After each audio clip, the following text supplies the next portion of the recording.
औज़ुबिल्लाहिमिनश्शैतानिर्रजीम बिस्मिल्लाहिर्रहमानिर्रहीम रब्बिश इश्रह ली सदरी व यस्सिर ली अमरी वहलुल उक़दतम मिन लिसानी यफ़क़हू क़ौली। नाज़रीन, this is Sani Khan and you are watching new episode of inside financial market. सियासी गवर्नमेंट रुखसत हो चुकी है, केयर टेकर सेटअप आ चुका। On the ground there are number of challenges which this new setup is trying to cater to. However, जो news हैं वो इतनी अच्छी नहीं हैं, वो चैलेंजेस की हैं, वो ख़तरनाक बातों की हैं। जो फॉरेस्ट के रिज़र्व्स हैं वो $8 अरब से कम हो चुके हैं। डॉलर जो है वो 301 रुपये पे इंटरबैंक में जा चुका है। दैट मीन्स के 340 और 50 रुपये में भी कुछ लोगों को, इम्पोर्टर्स को मसाइल का सामना होगा। और जो ट्रेडर है और जो जेन्युइन पर्सन है जिसको पाकिस्तान से बाहर जाने के लिए पैसे चाहिए other than the government limits, उसको भी मसाइल का सामना है। महंगाई की सिचुएशन ये है कि पहले लोग एहतजाज करते थे, बच्चों की जानें लेने की खबरें आती थी। अब लोग सिविल नाफरमानी की बातें कर रहे हैं या सोच रहे हैं, बिकॉज जो कराची इलेक्ट्रिक के स्टाफ के साथ हुआ है, that is quite unheard of in an area which claims to be Pakistan's most literate populated area. So आज के प्रोग्राम में what we are going to talk about, एक तो इकनॉमिक तज्ज़िया लेंगे आबिद सिलेहरी साहब से, लेकिन उससे पहले हम बातचीत करेंगे इख्तियार बेग साहब से।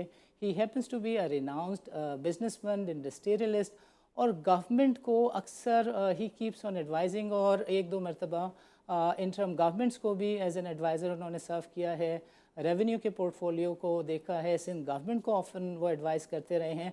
तो उनका एक्सपर्ट ओपिनियन लेंगे और जानेंगे कि इस सिचुएशन को जो केयर टेकर सेटअप है वो कैसे हैंडल करे। Ikhtiar Baig sahab, welcome to the show and अस्सलाम वालेकुम। बहुत शुक्रिया जी। इख्तियार साहब, फरमाइएगा कि जो मौजूदा सिचुएशन है, you know everything, everybody knows everything, के बहुत ही चैलेंजिंग सर्कमस्टांसेस हैं। एक केयर टेकर टेक्नोक्रेट सेटअप है, सियासी सेटअप बहरहाल नहीं है। आपको कितना लगता है कि जो मौजूदा चैलेंजेस हैं और सूरत हाल हैं, इसको ये केयर टेकर सेटअप जो है वो मैनेज कर पाएगा? देखिए जी, केयर टेकर सेटअप में जो जनरल एक परसेप्शन होता है वो ये होता है क्योंकि इनको इलेक्शन नहीं लड़ने होते, वोट नहीं मांगने होते आवाम से, लिहाजा जितने गैर मकबूल फैसले हैं वो इनसे कराए जाते हैं, और एक तासुर लिया जाता है कि लोग नाराज भी होंगे तो इनका तो कुछ नहीं जाना है, इन्होंने 3 महीने के बाद टहल जाना है। तो ये एक जर्नल परसेप्शन है केयर टेकर सेटअप का, जबकि रेगुलर अगर नौ मुंतखब हुकूमत पैरा होती है या जाने वाली हुकूमत होती है, उनको ये फिक्र होती है कि जी मुझे वोट लेना है, मैं किस हैसियत से लोगों के पास जाऊंगा। तो ये एक फर्क है दोनों में। लेकिन चैलेंजेस अब जो वो छोड़ के गई है हुकूमत, या उससे पहले के जो चैलेंजेस जमा थे जो विरसे में मिले हैं पीडीएम को, और पीडीएम ने ज्यादातर हल करने की कोशिश की, बाकी अब इनके गोद में डाले हैं, वो बहुत ज्यादा गंभीर चैलेंजेस हैं। इस वक्त जो सबसे ज्यादा खतरनाक सूरत हाल है वो रुपए की वैल्यू की है कि वो रुक के नहीं दे रहा है। हर रोज 2 रुपए, 1.5 रुपए, 3 रुपए इंटर बैंक में भी कम हो रहा है, और ओपन मार्केट में तो खलाबाजियां लगा रहा है वो 5-5 रुपए ऊपर। आज जो है वो 301 रुपए में इंटर बैंक में अगर है, हमारा कल की क्लोजिंग की मैं बात कर रहा हूँ, तो 315 में वो ओपन मार्केट में है। ये 4 जो डिफरेंस कहा गया था आईएमएफ ने, जो उसको एक्सेप्टेबल है, उन्होंने 1.5% कहा था, जो ज्यादा से ज्यादा 4 से 5 रुपए $1 पे ओपनिंग में और इंटर बैंक में होना चाहिए। लेकिन अब तो फर्क आ गया 5% का, 1.5 के बजाय, और 14 रुपए के ऊपर डिफरेंस पे खड़ा है। तो ये चीज आईएमएफ को कबूल नहीं। आईएमएफ ने बड़े वाजे कहा है कि इसको ब्रिज करें। ब्रिज करने का तरीका यही होता है कि आप इंटर बैंक में उसको फिर मजीद डेप्रिशिएट करते हैं, और यहाँ तक कि वो ओपन मार्केट के करीब आ जाता है, 4-5 रुपए का फर्क रह जाता है, विच इज एक्सेप्टेबल। तो इस लिहाज से भी, और दूसरा आईएमएफ से डॉक्टर शमशाद मिली है, वर्चुअल एक कॉन्फ्रेंस थी, उन्होंने कहा है कि हम पिछली गवर्नमेंट की पॉलिसीज को कंटिन्यू करेंगे, और उन्होंने ये भी कहा है कि हम मैनिपुलेशन एक्सचेंज रेट में कुछ नहीं करेंगे, हम डिमांड सप्लाई मैकेनिज्म इसको लेके चलेंगे। और डिमांड सप्लाई मैकेनिज्म में ये होता है कि आप मैनुअल या मैनिपुलेशन या मार्केट में इंजेक्शन ऑफ डॉलर्स नहीं करते।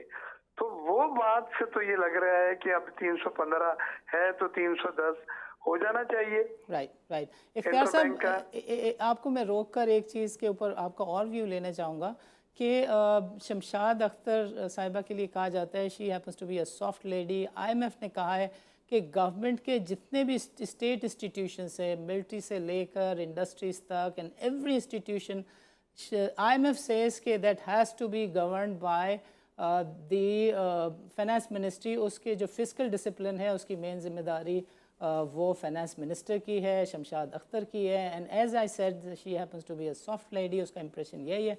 However when she was governor state bank, we know very well KSB के केस में वो बहुत तरीके से सॉफ्ट कॉल दे के अपनी जो रेट है उसको इस्टेब्लिश करती थी। बट यू थिंक कि ये जो पोर्टफोलियो है इसके हिसाब से she would be able to manage administratively? कल उन्हें स्टॉक एक्सचेंज जाना था, वो विजिट उन्होंने कैंसिल किया।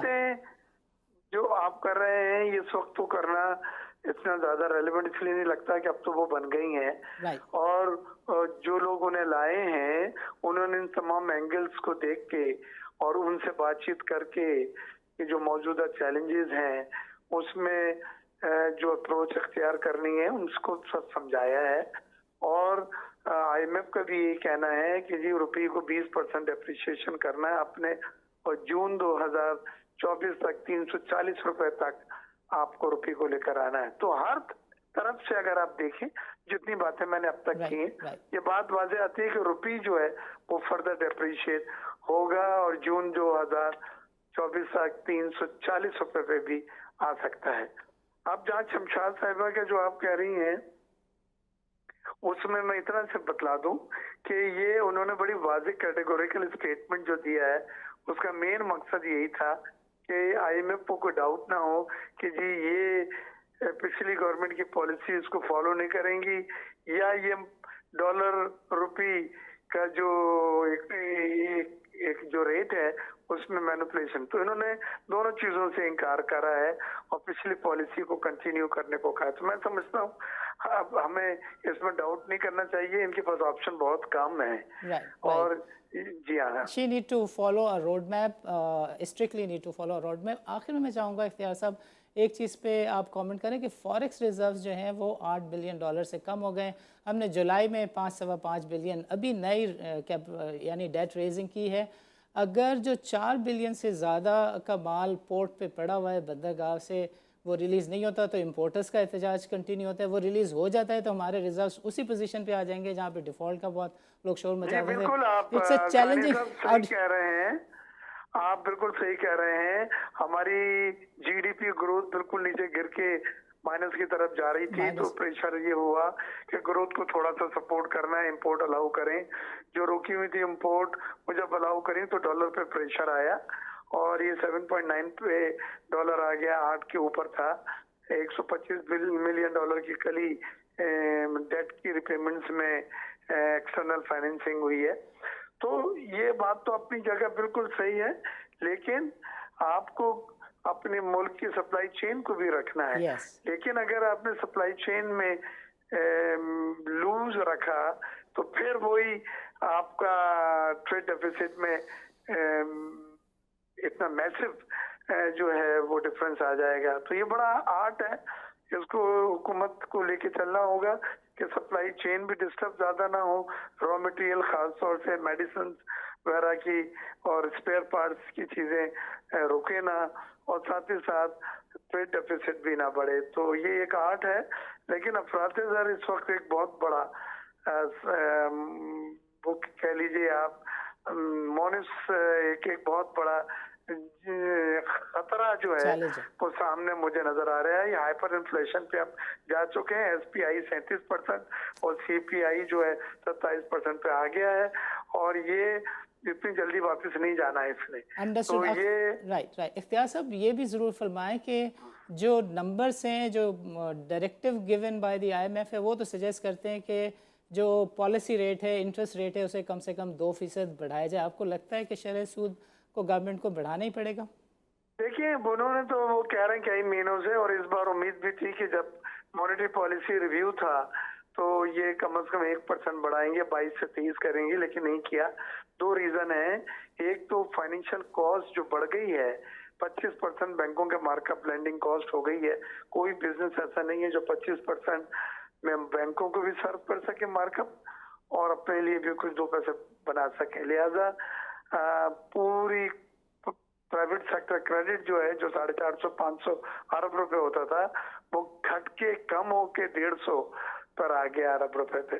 तो इसलिए वो चाहते हैं कि कुछ अरसा जितना रिलीफ मिल जाए, लेकिन अगर अफराती दर कम नहीं होगा तो इन्हें मॉनेटरी पॉलिसी फर्दर टाइट करनी पड़ेगी और डिस्काउंट रेट 22 से 23 या 24-2% का प्रोविजन है, जो एक्सपेक्टेशंस है IMF की और डिमांड भी है राइट। कि वो उनको फिर करना पड़ेगा।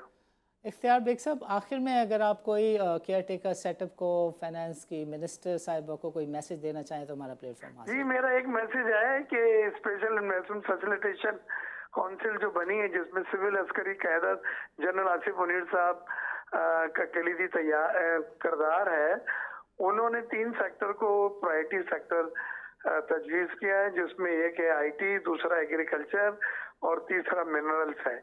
और इन तीनों की लॉन्चिंग भी करी है उन्होंने।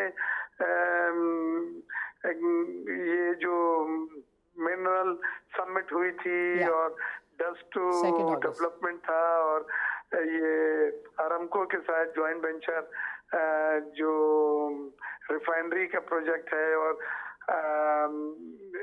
रिकॉर्ड एक्ट या और थरकोल के प्रोजेक्ट की माइनिंग का एक्सटेंशन है। ये सब चीजें बहुत सही डायरेक्शन में है, इसको कंटिन्यू रखें।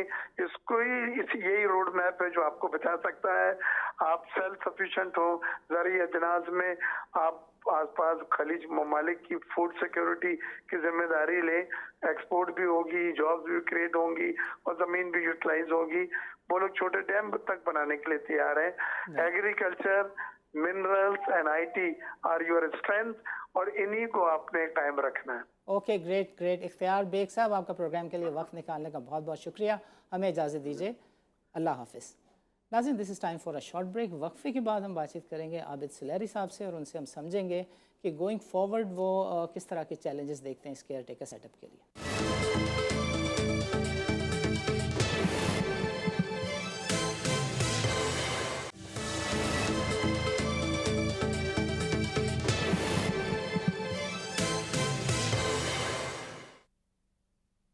वेलकम बैक नाज़रीन। पिछले सेगमेंट में आपने सुना, इख्तियार बेग साहब ने तफसील के साथ फरमाया कि ये जो इकनॉमिक चैलेंजेस हैं, इनको डील करने के लिए एक रोड मैप दिया गया है और उससे शमशाद अख्तर बेगम साहिबा जो हैं वो डेविएट नहीं कर सकती। जो ब्यूरोक्रेसी है, पाकिस्तान का निज़ाम है और जो स्टेट बैंक है, उसको स्ट्रेट फॉरवर्ड उसी तरह चलना है जिस तरह से डायरेक्ट किया गया। इस वक्त पोजीशन ये है कि महंगाई अपने उरूज पे है। पहले जो है लोग एहतजाज किया करते थे, मगर अब सिविल नाफरमानी की तरफ चीज़ें जाती हुई दिख रही हैं। डॉलर 301 के आसपास है और इख्तियार बेग साहब ने फरमाया कि ये 340 तक जाना है जून 2024 तक। जो इम्पोर्टर्स हैं वो एहतजाज कर रहे हैं कि आप इंपोर्ट खोलें। इंपोर्ट ना होने की वजह से रेवेन्यू के टारगेट मिस हो रहे हैं। इंपोर्ट हो जाता है तो डॉलर, इंपोर्ट खुल जाता है तो डॉलर के जो रिज़र्व्स हैं वो 8 अरब से कम होकर 3-3.5 बिलियन पे आ जाएंगे। अगेन वही वाली सिचुएशन हो जाएगी और पेट्रोल फिर से महंगा होगा। सो पेट्रोल की कीमतों में आलमी मार्केट्स में कमी होने का भी फ़ायदा जो है वो आवाम तक नहीं जा पा रहा है। सो जो चैलेंजेस हैं वो बहुत बड़े हैं, जो लैंडस्केप ऑफ द इश्यूज़ है वो बहुत बड़ा है और ऐसे में सिर्फ़ और सिर्फ अगर कोई सही गाइडेंस और रहनुमाई प्रोवाइड कर सकता है तो वो कोई इंडिपेंडेंट इकोनॉमिस्ट हैं। और we have got with us none else than Abid Suleri साहब। He happens to be an independent analyst and economist. बहुत अरसे से पाकिस्तान की इकोनॉमी को केटर टू कर रहे हैं, उसके ऊपर अपने व्यूज़ दे रहे हैं and he is got a reputation. इनसे समझने की कोशिश करते हैं कि ये गवर्नमेंट इसी लैंडस्केप में, इन्हीं पैरामीटर्स में रहते हुए पाकिस्तान के लिए क्या कुछ कर सकती है। आबिद सुलैरी साहब, welcome to the show and अस्सलाम वालेकुम। जी, वालेकुम सलाम, बहुत शुक्रिया। Sir, you know everything what is on the ground. Over to you. फरमाइएगा कि गवर्नमेंट सबसे पहले महंगाई को अगर कंट्रोल भी करना चाहे या महंगाई का कम असर लोगों तक पहुंचाए तो इसके लिए कुछ गवर्नमेंट के पास फिस्कल स्पेस है कि वो ऐसा कुछ कर सके। जी, शुक्रिया सानी भाई। पहले तो हमें समझना है कि हम इस वक्त किन हालात में हैं और आपने पुराने ज़माने में वो कहानियों में पढ़ा होगा कि समुंदर में जब तूफान आते थे, तलातम खेज मौजें आती थी, तो जहाज़ों को लंगर अंदाज कर दिया जाता था। राइट। यानी जहाज़ जो है वो तैरने की कोशिश नहीं करते थे, उसको एक जगह पे रोक दिया जाता था। राइट। तो ये जो पाकिस्तान के साथ गुज़श्ता चंद माह में हम जिस डिफ़ॉल्ट की धाने पे पहुँच चुके थे, अब हमें उससे बाहर आना है। तो ज़ाहिर है कि पहली तो चीज़ हमें अंडरस्टैंड करना होगी कि 2023-24 जो है ये कोई नॉर्मल साल नहीं है। इसमें हमें सेल नहीं कर रहे, हम लंगर अंदाज होके उस तूफ़ान से बचना चाह रहे हैं कि वो तूफ़ान हमें कहीं उल्टा ना दे, जिसकी तरफ राइट। आपने इशारा किया राइट। कि अगर फॉरेन एक्सचेंज रिज़र्व दोबारा से $3 बिलियन पे आते हैं, तो फिर क्या होगा? तो ज़ाहिर है कि फिर हमें दोबारा से एक आईएमएफ प्रोग्राम की तरफ जाना है। तो ये पहली चीज़ है। अब इस अगर आप चीज़ को ज़हन में रखें कि बिज़नेस एज़ यूजुअल नहीं, तो फिर केयर टेकर गवर्नमेंट के ज़िम्मे 2 इम्पोर्टेंट काम हैं। पहला काम तो इलेक्शंस और दूसरा काम जो कि कायनी तरमीम के ज़रिए इसको दिया गया कि पाकिस्तान के जो मल्टीलैटरल जो मुआहदात हैं उनकी पासदारी करे, जिसमें आईएमएफ भी शामिल है, बड़ा इम्पोर्टेंट। तो और केयर टेकर गवर्नमेंट के पास थोड़ा-सा जो एडवांटेज होता है वो ये है कि इसको इलेक्शंस में नहीं जाना, इसको वोटर्स के पास जाके कोई जवाबदेही नहीं करनी। तो वो तमाम चीज़ें जो कि सियासी जो हुकूमतें थीं गुज़श्ता वो चंद महीनों में या पिछले चंद सालों में नहीं कर पाईं, अब वो सारी डर्टी लॉन्ड्री जो है वो केयर टेकर के हिस्से में आई है कि आपको अगले जून तक जो गर्दिशी कर्जा है उसमें भी एक नुमाया कमी करनी है, 2.1 ट्रिलियन तक उसको महदूद करना है, जिसका मतलब है कि हर महीने कुछ ना कुछ गर्दिशी कर्जा उसका आपको पे ऑफ करना है। आपको अपना जो इम्पोर्ट्स पे जो पाबंदियां लगी हुई थी उसका बैकलॉग भी निकालना है। और स्टेट बैंक जो है वो ना तो इस पोजीशन में है, ना वो इंटरवीन कर पाएगा कि डॉलर की कीमत को वो रोक सके। तो अब जो 2 चीज़ें हुकूमत कर सकती है, पहली चीज़ जो है वो है कि ये सारी चीज़ों के नतीजे में महंगाई लाज़मी आएगी, लेकिन इसी आईएमएफ के प्रोग्राम में एक प्रोविज़न है जो कि आपको बताती है कि सोशल प्रोटेक्शन जो है, उन मेजर्स को मज़बूत किया जाए, विस्प की कवरेज को बढ़ाया जाए और विस्प के जो वज़ीफ़ा है, इनकम सपोर्ट जो है, उसको इन्फ्लेशन के मुताबिक एडजस्ट किया जाए। तो एक काम तो जो केयर टेकर हुकूमत को करना चाहिए मौजूदा महंगाई को ज़हन में रखते हुए कि ये जो सोशल प्रोटेक्शन के जो प्रोग्राम है इनको स्ट्रेंथन करे, इसमें इनोवेटिव वेज ढूंढे, पॉवर्टी एलिविएशन स्ट्रेटजी को पब्लिक सेक्टर को प्राइवेट सेक्टर के साथ एंगेज करे और देखे कि कैसे जो आपकी प्राइवेट सेक्टर फिलैंथ्रोपी है वो कैसे चैनलाइज हो सकती है और कैसे एक आम शहरी पे बोझ जो है महंगाई का थोड़ा कम किया जा सकता है। दूसरा जो इम्पोर्टेंट चीज़ वो ये है कि क्या हम इस पोजीशन में हैं कि हम थोड़ा-सा रीनेगोशिएट कर सकें आईएमएफ के साथ, और रीनेगोशिएशन में ज़ाहिर है कि डॉक्टर शमशाद अख्तर साहबा बहुत क्रेडिबल नाम है एक फाइनेंशियल और सोशल सेक्टर में, यूएन में उनकी जो खिदमात हैं। तो क्या ये रीनेगोशिएशन की जा सकती है? इस वक्त हमने वो जो इंग्लिश में कहते हैं कि टांगा जो है वो घोड़े से आगे बांध दिया है कि जी प्राइवेट जो मार्केट का रेट होगा उसके मुताबिक बैंक के रेट को फॉलो करना है। अब अगर मार्केट में डिमांड बढ़ रही है डॉलर की और मार्केट का रेट बढ़ता चला जा रहा है तो इंटर बैंक जो है वो भी उसके पीछे पीछे बढ़ता चला जा रहा है। तो क्या वो जो एक गैप है उसको हम किसी तरीके से ये नेगोशिएट कर सकते हैं कि वहाँ पे क्या स्टेट बैंक के पास इनोवेटिव मैकेनिज्म हो सकता है थोड़ा सा एक इसमें वॉलेटिलिटी को कम करने का। और दूसरी जो इम्पोर्टेंट चीज़ इस वक्त नेगोशिएट करने की ज़रूरत है वो ये है कि ये एनर्जी के जो पिछले चंद सालों के बैकलॉग था, क्या ये ज़रूरी है कि उसको हम 8 माह में ही ख़त्म करें? अगर हम 8 माह में ही ख़त्म करना चाहेंगे तो ज़ाहिर है कि जिस तरीके का अवामी रद्द-ए-अमल देखने में आ रहा है वो मुश्किल बना देगा। बज़ाते खुद जो पहला केयर टेकर हुकूमत का मेन जो मरकज़ी काम है यानी इलेक्शन करवाना, यानी खुदा न खास्ता अगर यहाँ पे एक अवामी रद्द-ए-अमल आना शुरू हो जाता है और उसके नतीजे में एक एहतजाज की शक्ल निकलती है, तो क्या केयर टेकर सेटअप जो है वो इस पोजीशन में होगा या इलेक्शन कमीशन इस पोजीशन में होगा कि वो टाइम पे इलेक्शन करवा पाए? जो भी टाइम फ्रेम जो भी, मैं चूँकि आईनी माहिर नहीं हूँ, जो भी ईसीबी या जिस अदारे को भी ये डिसाइड करना है, Abid Salari sahab, this is time for a short break. हम चाहेंगे कि आप अपनी बातचीत का सिलसिला काइंडली वक्फे के बाद शुरू करें। नाज़रीन, let's meet after short break.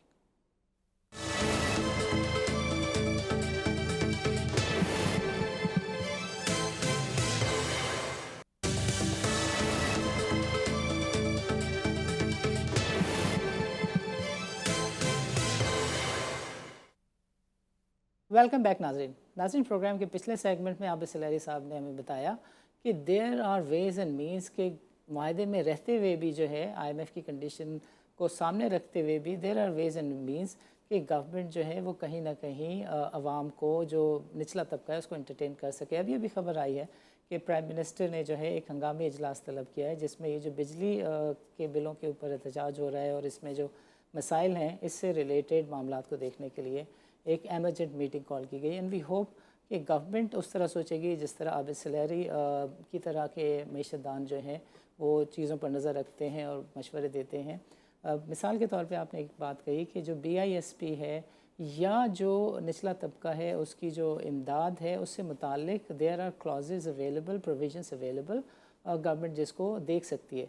दूसरी बात जो चीज़ बहुत कॉमनली कही जा रही है regarding what is happening on the ground on the street in terms of violence is this कि जो कराची इलेक्ट्रिक का अमला है वो 16 तारीख को बिजली की मीटर रीडिंग के लिए नहीं जा रहा बल्कि 22 और 23 को इसलिए जा रहा है कि स्लैब बढ़ जाता है और वो 20 और 22 यूनिट के बढ़ने की वजह से जो रेट पर यूनिट है वो 8-8, 10-10 रुपये पर यूनिट बढ़ जाता है। सो इसकी वजह से भी लोग कह रहे हैं कि इसके अंदर महंगाई के तो मसाइल हैं भी, मगर कई इलेक्ट्रिक की तरफ से भी कुछ मसाइल हैं। अगर ये के इलेक्ट्रिक की पॉलिसी नहीं है तो इसको ठीक किया जाना चाहिए और अगर पॉलिसी है तो उसको प्राइम मिनिस्टर को देखना चाहिए। सो आबिद सलारी साहब, ओवर टू यू।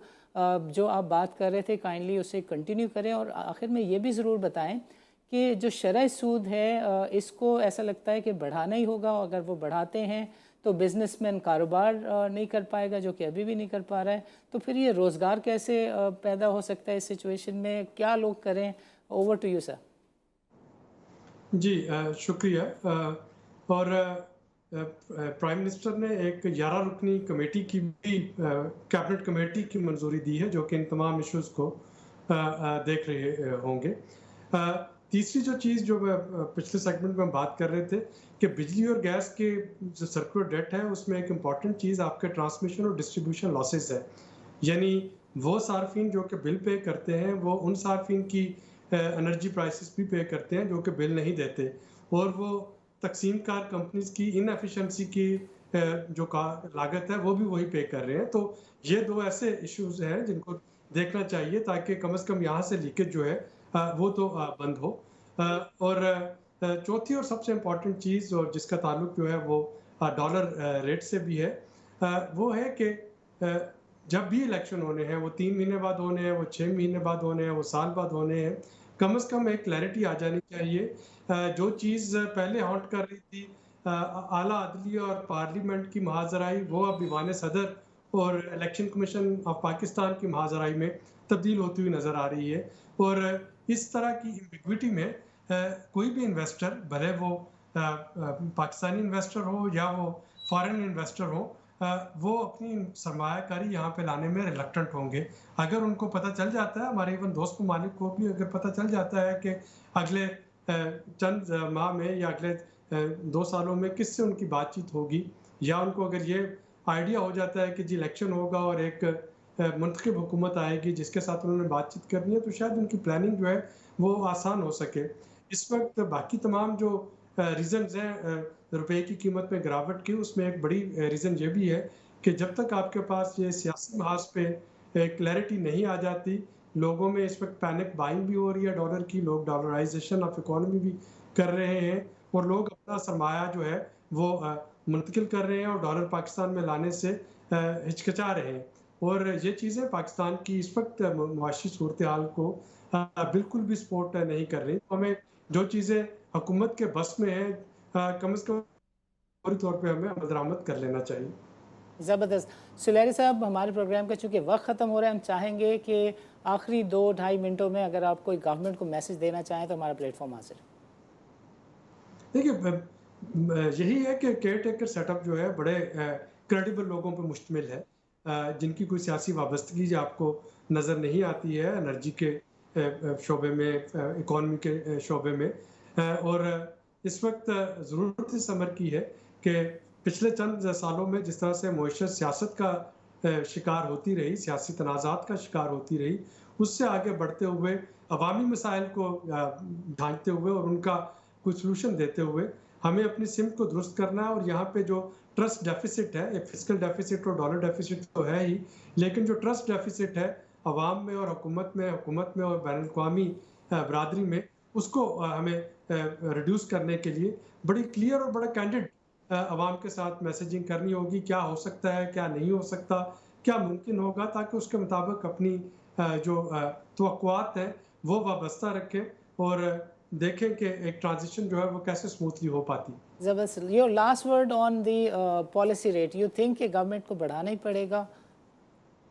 देखिए, पॉलिसी रेट बढ़ाना अनफॉर्चुनेटली पड़ेगा और उससे महंगाई में कमी नहीं आएगी। पाकिस्तान में महंगाई जो है वो डिमांड ड्रिवन नहीं कि पॉलिसी रेट बढ़ा दिया जाए तो लोगों की डिमांड कम हो जाएगी, ये कास्ट पुश है। लेकिन अनफॉर्चुनेटली अगर आप पॉलिसी रेट नहीं बढ़ाएंगे तो रुपए का रेट जो है वो मजीद गिरेगा और इसको बैलेंस रखने के लिए पॉलिसी रेट बढ़ाना पड़ेगा।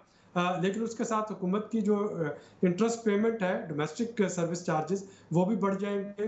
तो फिर उसके हिसाब से रेवेन्यू भी लाना होगा कि वहाँ पे जो एक गैप आएगा वो कहाँ से पूरा होगा। तो वो सेक्टर जो कि सियासी हुकूमतें जिन पे टैक्स नहीं आयद कर सकती थी, इस हुकूमत से तवक्को है कि वो उन सेक्टर को टैक्स नेट में लाए, सिर्फ तनख्वाहदार तबके तक महदूद ना रहे और उन लोगों से टैक्स लेके अपना फिस्कल गैप जो है वो पूरा करें। Okay, great great. Abid salary साहब, आपका प्रोग्राम के लिए वक्त निकालने का बहुत बहुत शुक्रिया। हमें इजाज़त दीजिए, अल्लाह हाफिज़। नाज़रीन, आज के प्रोग्राम में शरीक गुफ्तगू रहे आबिद सलेरी साहब और डॉक्टर मिर्ज़ा इख्तियार बेग। दोनों अपनी अपनी डिसिप्लिन में, लाइन ऑफ एक्शंस में एक्सपर्ट्स हैं। They have a good name in the society and in Pakistan. और दोनों ने इस चीज़ की निशानदेही की कि पाकिस्तान के जो मसाइल हैं वो अब स्ट्रक्चरल हो गए। स्ट्रक्चरल से मुराद ये है कि महंगाई जो है वो पाकिस्तान के स्ट्रक्चर में शामिल हो चुकी है। अगर आप इंपोर्टर्स को इजाज़त देते हैं कि वो चीज़ें इंपोर्ट करें तो जो 4 अरब का जो माल पोर्ट पे फंसा हुआ है वो आप 4 अरब डॉलर कंज्यूम करते हैं तो आप दोबारा 3-3.5 अरब डॉलर के आसपास आ जाते हैं। डिफ़ॉल्ट की बातें शुरू हो जाती हैं। डॉलर की डिमांड में इजाफा होता है और डॉलर जब महंगा होता है तो हमें पता है कि पेट्रोल महंगा ख़रीदा जाता है। जब पेट्रोल महंगा ख़रीदा जाता है तो हर चीज़ महंगी हो जाती है। सो रेवेन्यू साइड के ऊपर स्ट्रक्चर में हमारे पास जो मसाइल आए हैं वो इस वजह से आए हैं कि जब इंपोर्ट नहीं हो रहा तो टैक्स नहीं आ रहा, और जब टैक्स नहीं आ रहा तो फिर गवर्नमेंट को रेवेन्यू बढ़ाने के लिए टैक्स की मद में इजाफा करना पड़ता है। सो अगले प्रोग्राम में हम तफसील के साथ बातचीत करेंगे और जायज़ा लेंगे कि जो ये स्ट्रक्चरल इश्यूज़ हैं इनके लॉन्ग टर्म मसाइल का हल क्या है। आधी गुफ्तगू आबिद सलेरी साहब से आज हुई है, आधी गुफ्तगू अगले प्रोग्राम में करेंगे। नाज़रीन, इजाज़त दीजिए, अल्लाह हाफ़िज़।